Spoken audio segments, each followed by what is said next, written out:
Hello everybody, class 9 की worksheet आ गई है बेटा, वर्कशीट नंबर 30। और आज हम पढ़ने वाले हैं ऋतुएं और मानसून की वापसी, जो कि हम पहले ही मानसून शुरू कर चुके थे और मानसून को हम कंटिन्यू करेंगे। Will start with the worksheet.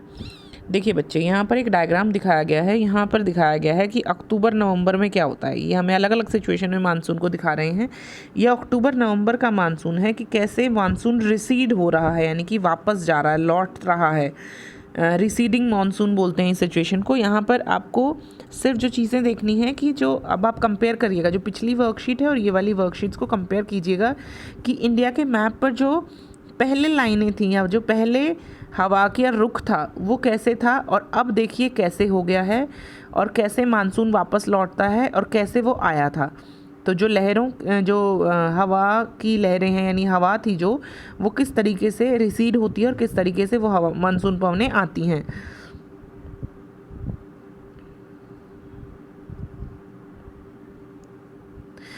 Retreating monsoon during October-November due to apparent movement of sun towards south of monsoon trough, low pressure तो weakens, low pressure weakens the northern plains। यहाँ पर हो जाता है तो creation of high pressure in pressure of low pressure because of which, अब यहाँ पर जहाँ पर हमें मानसून क्रिएट हो रहा था वहाँ पर अब लो प्रेशर जोन बन गए हैं।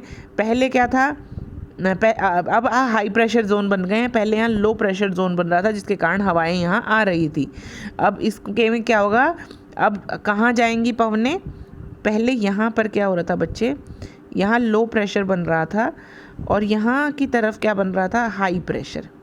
यहाँ क्या बन रहा था, हाई प्रेशर। हाई प्रेशर से लो प्रेशर की तरफ पवनें जा रही थी, लैंड की तरफ। ये था आने वाला मानसून, यानी कि coming monsoon.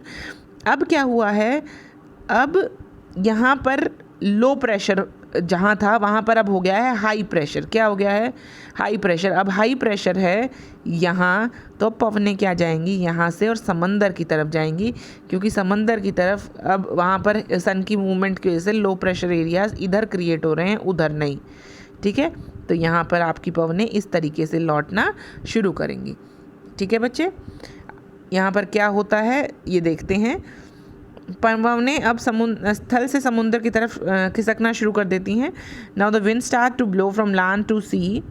This is the time of transition from hot rainy season to dry winter season in the northern plains. It is marked by clear sky होता है, high day temperature but nights are cold and pleasant. However land is still moist, land में moisture होता है, रातें ठंडी होती हैं लेकिन दिन काफ़ी गर्म होता है।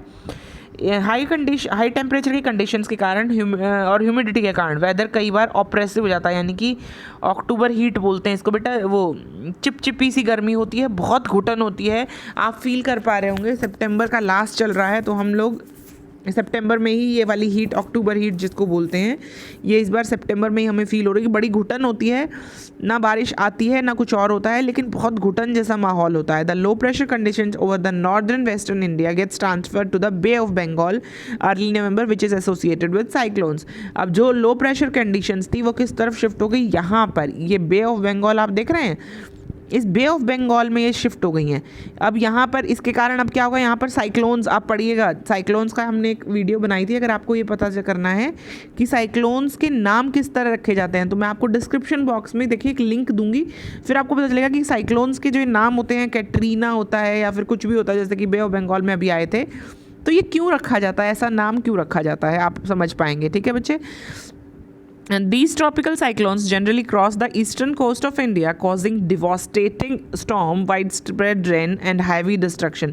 ये जो tropical cyclone होते हैं कहाँ पर, बे ऑफ बंगाल में, ये बहुत ज़्यादा डिस्ट्रक्शन करते हैं। These the bulk of rainfall of the Coromandel coast is derived from ये वाले वो, तो ये जो कोरोमंडल कोस्ट है आपकी, ईस्ट और वेस्ट कोस्ट की बात कर रहे हैं, और ये वाली अब बात हो रही है कोरोमंडल कोस्ट किस तरफ है, आपके ईस्ट में, ईस्ट वाली कोस्ट पर जो बारिश हो रही है वो लगभग इसी वजह से हो रही है। चलें, monsoon as a unifying bond. Monsoon क्या है, इंडिया को एक करता है, इंडिया को जोड़ता है। Even though India is situated at higher altitude, high temperature is maintained by the Himalayas by preventing the cold winds from the West Central Asia to enter into the country. हालांकि India काफ़ी ऊंचाई पर है, मतलब ऊंचाई नहीं, latitude पर है. लेटीट्यूड हमारा ऐसा है कि हम लोगों को काफ़ी ऊपर तक एक्सटेंड हो जाते हैं और हमारे पास ठंडी हवाएं आनी चाहिए, लेकिन हमारे पास हाई टेम्परेचर रहता है, ज़्यादा ठंड नहीं होती, क्योंकि हमारे पास सेंट्रल एशिया से जो ठंडी हवाएं आ रही हैं उसको कौन रोकता है? हिमालय रोकता है. यहाँ पर पढ़ते हैं,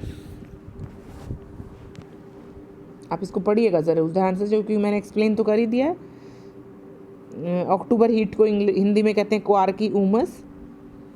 नवंबर के प्रारंभ में निम्न दाब की स्थितियां बंगाल की खाड़ी में स्थानांतरित हो जाती हैं. मानसून एकता का परिचायक है. हिमालय द्वारा अत्यंत ठंडी हवाओं को रोकने के लिए उच्च अक्षांशों के बावजूद उत्तरी भारत में निरंतर ऊंचा तापमान बना रहता है. इसी प्रकार प्रायद्वीपीय पठार में तीनों ओर समुद्र के प्रभाव से तापमान सम बना रहता है, परंतु फिर भी भारतीय प्रायद्वीप पर मानसून की एकता का प्रभाव बहुत ही स्पष्ट है. संपूर्ण भारतीय भूदृश्य, जिसके जीव, वनस्पति, कृषि चक्र, मानव जीवन, त्योहार, उत्सव इस मानसूनी लय की चारों ओर घूमते हैं और ये संपूर्ण देश को एक सूत्र में बांधता है. Monsoon is a great phenomena of Indian weather. It's a very important part of Indian climate. भारतीय जलवायु का एक महत्वपूर्ण अंग है मानसून. इसलिए मानसून को इतना ध्यान से पढ़ाया जाता है ताकि हम समझ सकें वो कॉन्सेप्ट जिसके कारण इसे मानसून को इतना इम्पॉर्टेंट माना जाता है, कृषि से लेकर हर चीज़ के लिए. अक्टूबर नवंबर में मैदानी इलाकों में उच्च दाब बनना क्यों शुरू होता है?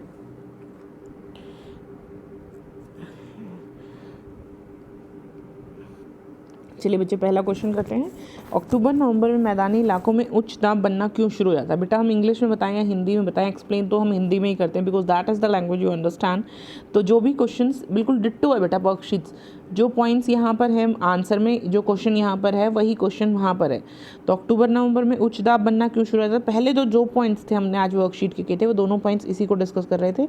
ये वाला पॉइंट लिखेंगे और ये वाला पॉइंट लिखेंगे और साथ में आप बनाएंगे ये वाला मानचित्र, पक्का बनाएंगे. ठीक है बच्चे, so that you can understand what is monsoon. यहाँ पर भी सेम बच्चे, यहाँ पर यही पहले दो पॉइंट्स में इसका आंसर होगा. नेक्स्ट क्वेश्चन कहता है बच्चे,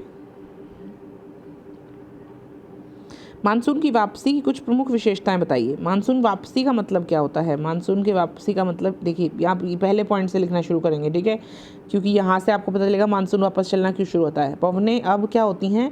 समंदर की ओर खिसकना शुरू होते हैं. स्थल से किस तरफ जानी शुरू हो जाती हैं? समंदर की ओर.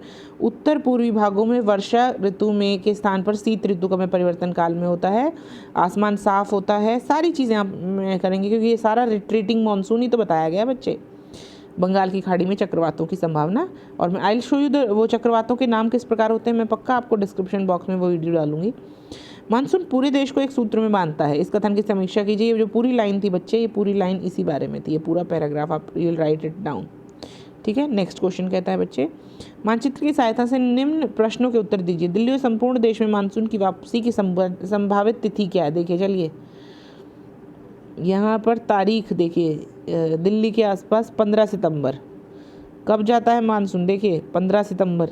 ठीक है, कोई डाउट तो नहीं. ये देखिए 15 सितंबर, दिल्ली के नज़दीक तो यही वाली लहर है. ये दूसरी तो राजस्थान साइड से जा रही है, तो हमें क्या लिखने है? 15 सितंबर. तो पहला क्या होगा? 15 सितंबर.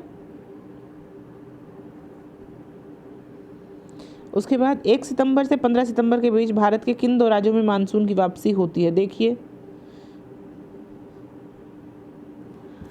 1 सितंबर से 15 सितंबर के बीच यही वाले दो राज्य होंगे बेटा. इसको आप हरियाणा पंजाब भी लिख सकते हैं, राजस्थान पंजाब चंडीगढ़ भी, राजस्थान पंजाब हरियाणा भी लिख सकते हैं, पंजाब हरियाणा भी लिख सकते हैं. ठीक है बच्चे, यही वाले स्टेट हैं 1 से 15 सितंबर. और तो कोई नहीं 1 से 15 सितंबर के बीच. और तो अक्टूबर नवंबर है बेटा नीचे की तरफ. ठीक है बच्चे, क्लियर? लिख देंगे आप.